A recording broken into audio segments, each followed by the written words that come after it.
ओम शांति। 2 जून 2026 के ईश्वरीय महावाक्य पहले सुनते हैं। मुरली के मुख्य पॉइंट्स। बाबा ने कहा, संगम पर बाप आए हैं तुम्हारा ज्ञान श्रृंगार कराने। ये है सतो प्रधान श्रृंगार, जिससे तुम 21 जन्मों के लिए स्वर्ग की परी बन जाएंगे। तुम्हें जरा भी तमो प्रधान जिस्मानी श्रृंगार नहीं करना है। फैशन भी कशिश करता है। तुमको गोरा बनना है एक शिव बाबा से। फिर बाबा ने कहा, मेरा बनकर कभी पतित नहीं बनना। अगर मेरी मत पर चलेंगे तो तुमको पटरानी बनाऊंगा। इसमें बड़ी हिम्मत और महावीर बना चाहिए। अभी बाप द्वारा तुमको दैवी स्वराज्य का माखन मिल रहा है, तो विनाश के पहले बाप से पूरा वर्षा ले लो। कुंभकर्ण की नींद में सोए नहीं रहना। लास्ट में बाबा ने कहा, बच्चे गृहस्थ व्यवहार में रहते कभी तंग नहीं होना। घर बार की पूरी संभाल करनी है। भले धंधा धोरी करो, लेकिन गुप्त रूप से यात्रा पर रहो।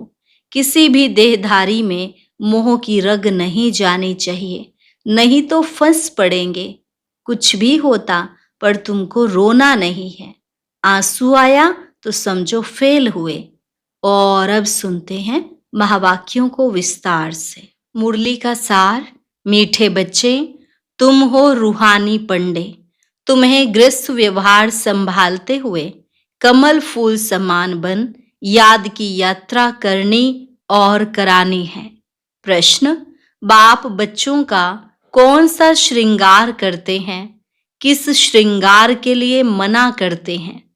उत्तर, बाबा कहते, मीठे बच्चे, मैं तुम्हारा रूहानी श्रृंगार करने आया हूं। तुम कभी भी जिस्मानी श्रृंगार नहीं करना। तुम बेगर हो। तुम्हें फैशन का शौक नहीं होना चाहिए। दुनिया बहुत खराब है, इसलिए जरा भी शरीर का फैशन नहीं करो। गीत। आखिर वह दिन आया आज। ओम शांति।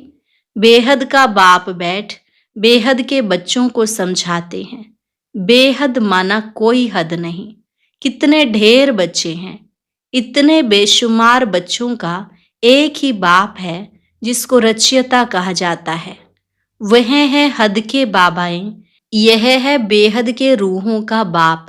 वह है हद के जिस्मानी बाप। यह है बेहद के रूहों का एक ही बाप, जिसको भक्ति मार्ग में सब रूहें याद करती हैं। तुम बच्चे जानते हो, भक्ति मार्ग भी है, साथ साथ रावण राज्य भी है। अब मनुष्य पुकारते हैं कि हमको रावण राज्य से राम राज्य में ले जाओ। बाप समझाते हैं, देखो देवी देवता जो भारत के मालिक थे, अब नहीं है। वे कौन थे यह भी अब तुम जानते हो। हम ही सतयुगी सूर्यवंशी घराने के मालिक थे। राजा रानी तो होते हैं ना। तुम बच्चों को अब स्मृति आई है।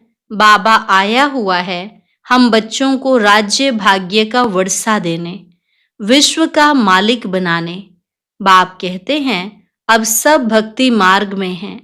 भक्ति मार्ग को ही रावण राज्य कहा जाता है। ज्ञान मार्ग सिर्फ एक बाप ही सिखाते हैं तुम बच्चों को।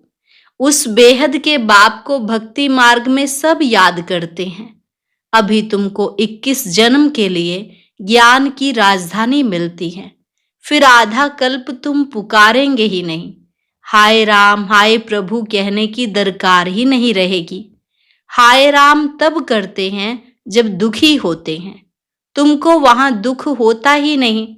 अभी तुम जानते हो, यह भी खेल बना हुआ है। आधा कल्प है ज्ञान का दिन, आधा कल्प है भक्ति की रात। भक्ति हमको नीचे उतारती है। तुम बच्चों की बुद्धि में सीढ़ी का नॉलेज जरूर चाहिए। बाप समझाते हैं कि यह 84 जन्मों का चक्र है। इस चक्र को जानने से तुम चक्रवर्ती राजा बनेंगे। इसलिए बाबा चित्र भी बनवा रहे हैं, जिससे सिद्ध हो कि हम इस चक्र को जानने से 21 जन्म के लिए राज्य भाग्य लेते हैं। अभी तुम बहुत हो गए हो। बड़ी रूहानी शक्ति सेना बनी है। तुम सब पंडे हो। बाबा भी पंडा है। उनको कहा जाता है गाइड। पंडा अक्षर शुभ है। यात्रा पर ले जाने वाले पंडे होते हैं। यात्री जाते हैं तो उनको एक गाइड मिलता है कि इनको यह सब दिखाओ। तीर्थ यात्रा पर भी पंडे मिलते हैं।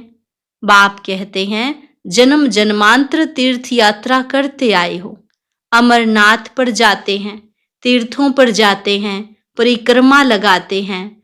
वहां जाने समय फिर वही याद रहता है। घर बार धंधे धोरी सबसे दिल हट जाती है। यहाँ तुमको समझाया जाता है अपने घर गृहस्थ में रहते हुए धंधा धोरी भी करते रहो और फिर गुप्त यात्रा पर रहो। यह कितना अच्छा है। जितना बड़ा धंधा करना है उतना करो, किसी को मना भी नहीं है। भल अपनी राजाई भी संभालो। राजा जनक को भी सेकंड में जीवन मुक्ति मिली। तुमको कोई बाहर की यात्रा आदि तरफ धक्के खाने की दरकार नहीं है। अपने घर बार की भी पूरी संभाल करनी चाहिए।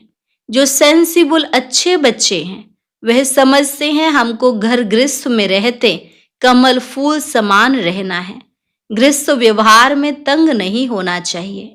कुमार कुमारियां तो जैसे सन्यासी हैं, उनमें विकार है नहीं, 5 विकार से दूर हैं। अभी तुम बच्चे जानते हो हमारा श्रृंगार ही और प्रकार का है, उनका और है। उनका है तमो प्रधान श्रृंगार, तुम्हारा है सतो प्रधान श्रृंगार, जिससे तुमको सतो प्रधान सूर्यवंशी राजाई में जाना है। बाप तुम बच्चों को समझाते हैं तमो प्रधान जिस्मानी श्रृंगार जरा भी नहीं करो।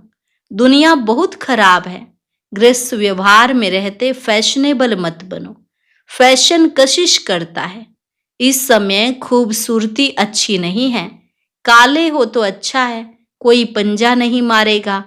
खूबसूरत पिछाड़ी तो फिरते रहते हैं। श्री कृष्ण को भी सांवरा दिखाते हैं। तुमको गोरा बनना है शिव बाबा से, वह गोरे बनते हैं पाउडर आदि से। कितना फैशन है बात मत पूछो। साहूकारों की तो सत्यानाश है। गरीब अच्छे हैं, गांवड़े में जाकर गरीबों का कल्याण करना है, परंतु आवाज करने वाले बड़े आदमी भी चाहिए।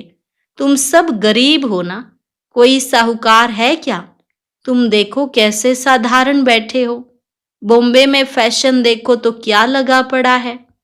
बाबा पास मिलने आते हैं तो कहता हूं तुमने यह जिस्मानी श्रृंगार किया है, अब आओ तो तुमको ज्ञान श्रृंगार कराएं, जिससे तुम स्वर्ग की परी 21 जन्मों के लिए बन जाएंगी, सदा सुखी बन जाएंगी। ना कभी रोएंगे ना दुख होगा। अभी यह जिस्मानी श्रृंगार तुम छोड़ दो। तुमको हम ज्ञान रत्नों से ऐसा फर्स्ट क्लास श्रृंगार कराएंगे जो बात मत पूछो। अगर मेरी मत पर चलेंगे तो तुमको पटरानी बनाऊंगा। यह तो अच्छा है ना। तुम सब भारतवासियों को इस तमो प्रधान आसुरी दुनिया नरक से भगाए स्वर्ग की महारानी बनाता हूं। तुम बच्चे समझते हो आज हम सफेद पोश में हैं, दूसरे जन्म में स्वर्ग में सोने के चम्मच से दूध पिएंगे। यह तो बहुत अच्छी दुनिया है। स्वर्ग तो स्वर्ग है, बात मत पूछो। यहां तुम बेगर हो, भारत बेगर है। बेगर टू प्रिंस गाया हुआ है। इस भारत में ही फिर जन्म लेंगे। बाप ने हमको स्वर्ग का मालिक बनाया था। रात दिन का फर्क है। महान गरीब जिनको खाने के लिए कुछ नहीं होता है उनको ही दान दिया जाता है। भारत ही महान गरीब है। बेचारों को यह भी पता नहीं है कि इस समय सब तमो प्रधान है। दिन प्रतिदिन सीढ़ी नीचे ही उतरते रहते हैं। अभी कोई सीढ़ी चढ़ नहीं सकते। 16 कला से 14 कला, फिर 12 कला, नीचे उतरते ही आते हैं। यह लक्ष्मी नारायण भी पहले 16 कला संपूर्ण थे, फिर 14 कला में उतरते हैं। यह भी अच्छी रीति याद करना है। सीढ़ी उतरते उतरते बिल्कुल ही पतित बने हैं।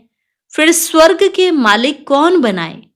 यह वर्ल्ड की हिस्ट्री ज्योग्राफी रिपीट होती है। यह भी सब कहते हैं, परंतु अब कौन सी हिस्ट्री रिपीट होगी ये कोई नहीं जानते। शास्त्रों में तो लिख दिया है सतयुग की आयु लाखों करोड़ों वर्ष है। पूछो सतयुग कब आएगा, कहेंगे अभी 40,000 वर्ष पड़े हैं। तुम सिद्ध कर बतलाते हो कल्प की आयु ही 5,000 वर्ष है, वह फिर सिर्फ सतयुग को ही लाखों वर्ष दे देते हैं। घोर अंधियारा है ना, तो मनुष्य कैसे माने भगवान आया होगा। वह समझते हैं भगवान तब आएंगे जब कलयुग का अंत होगा। अभी तुम बच्चे इन सब बातों को समझते हो। विनाश सामने खड़ा है। बच्चों को समझाया जाता है कि विनाश के पहले बाप से वर्षा ले लो, परंतु कुंभकर्ण की नींद में सोए पड़े हैं तो बेचारे हाय हाय कर मरेंगे। तुम्हारी जय जयकार हो जाएगी। विनाश में होती ही है हाय हाय। विपरीत बुद्धि हाय हाय ही करेंगे। अभी तुम हो सच्चे की औलाद सच्चे। नरक का विनाश होने बिगर स्वर्ग कैसे बनेगा।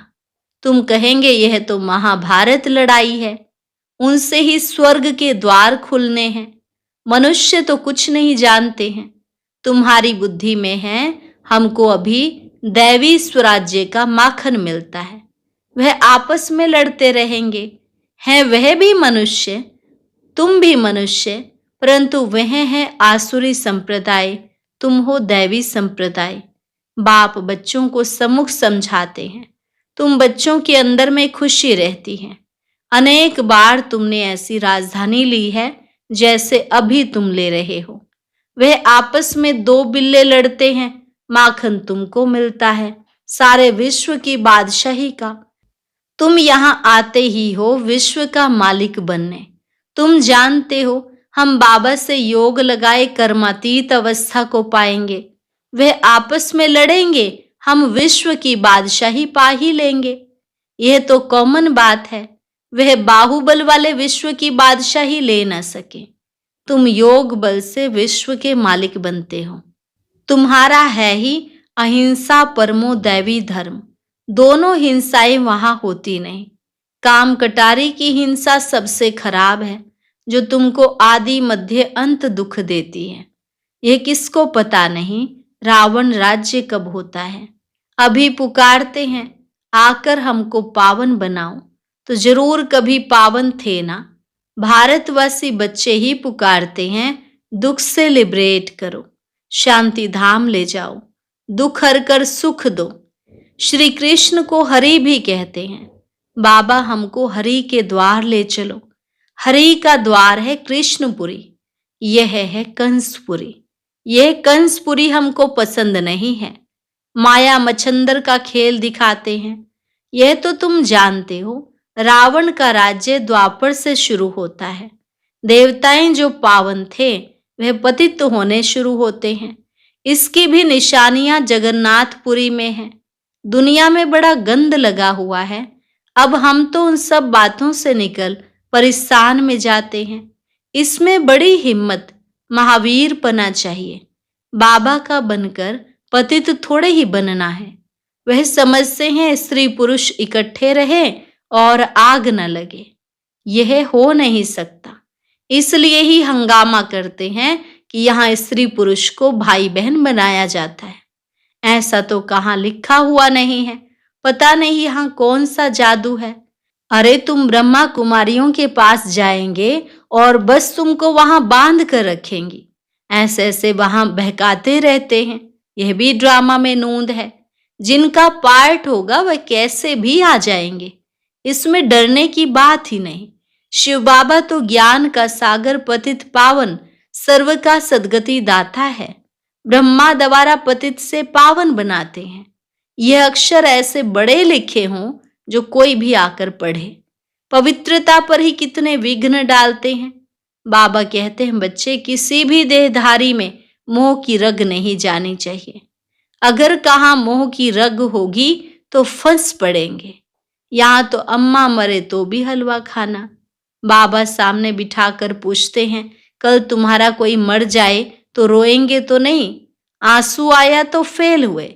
एक शरीर छोड़ दूसरा लिया, इसमें रोने की बात क्या है।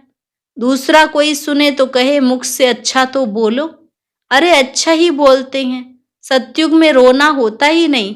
यह जीवन तुम्हारा उनसे भी ऊंच है। तुम हो सबको रोने से बचाने वाले, फिर तुम कैसे रोएंगे? हमको पतियों का पति मिला जो हमको स्वर्ग में ले जाते हैं, फिर नरक में गिराने वाले के लिए हम क्यों रोए? बाबा कितनी मीठी मीठी बातें सुनाते हैं वर्षा लेने के लिए। इस समय भारत का कितना अकल्याण हुआ पड़ा है, बाप आकर कल्याण करते हैं। भारत को मगध देश कहते हैं। सिंध जैसे फैशनेबल कोई होते नहीं, विलायत से फैशन सीख कर आते हैं। बाल बनाने पर आजकल लड़कियां कितना खर्चा करती हैं, उनको कहा जाता है नर्क की परियां। बाप तुमको स्वर्ग की परियां बनाते हैं, कहते हैं हमारे लिए तो यहाँ ही स्वर्ग है, यह सुख तो ले लेवें, कल क्या होगा हम क्या जाने। ऐसे अनेक विचार वाले आते हैं। अच्छा, मीठे मीठे सिके लधे बच्चों प्रति माता पिता बाप दादा का याद प्यार और गुड मॉर्निंग। रूहानी बाप की रूहानी बच्चों को नमस्ते। रूहानी बच्चों की रूहानी बाप दादा को नमस्ते नमस्ते, गुड मॉर्निंग। शुक्रिया बाबा, शुक्रिया। धारणा के लिए मुख्य सार। सच्चा सच्चा रूहानी पंडा बन सबको घर का रास्ता बताना है। शरीर निर्वाह अर्थ धंधा करते याद की यात्रा में रहना है। कार्य व्यवहार में तंग नहीं होना है। दूसरी पॉइंट, ज्ञान श्रृंगार कर स्वयं को स्वर्ग की परी बनाना है। इस तमो प्रधान दुनिया में जिस्मानी श्रृंगार नहीं करना है, कलयुगी फैशन छोड़ देना है। वरदान, बालक और मालिकपन के बैलेंस द्वारा युक्ति युक्त चलने वाले सफलता मूर्त भव। बालक और मालिकपन के बैलेंस द्वारा युक्ति युक्त चलने वाले सफलता मूर्त भव। जितना हो सके सर्विस के संबंध में बालकपन, अपने पुरुषार्थ की स्थिति में मालिकपन, संपर्क और सर्विस में बालकपन, याद की यात्रा और मंथन करने में मालिकपन, साथियों और संगठन में बालकपन और व्यक्तिगत में मालिकपन। इस बैलेंस से चलना ही युक्ति युक्त चलना है। इससे सहज ही हर कार्य में सफलता प्राप्त होती है, स्थिति एक रस रहती है और सहज ही सर्व के स्नेही बन जाते हैं। स्लोगन, सोचना और करना समान हो तब कहेंगे विल पावर वाली शक्तिशाली आत्मा।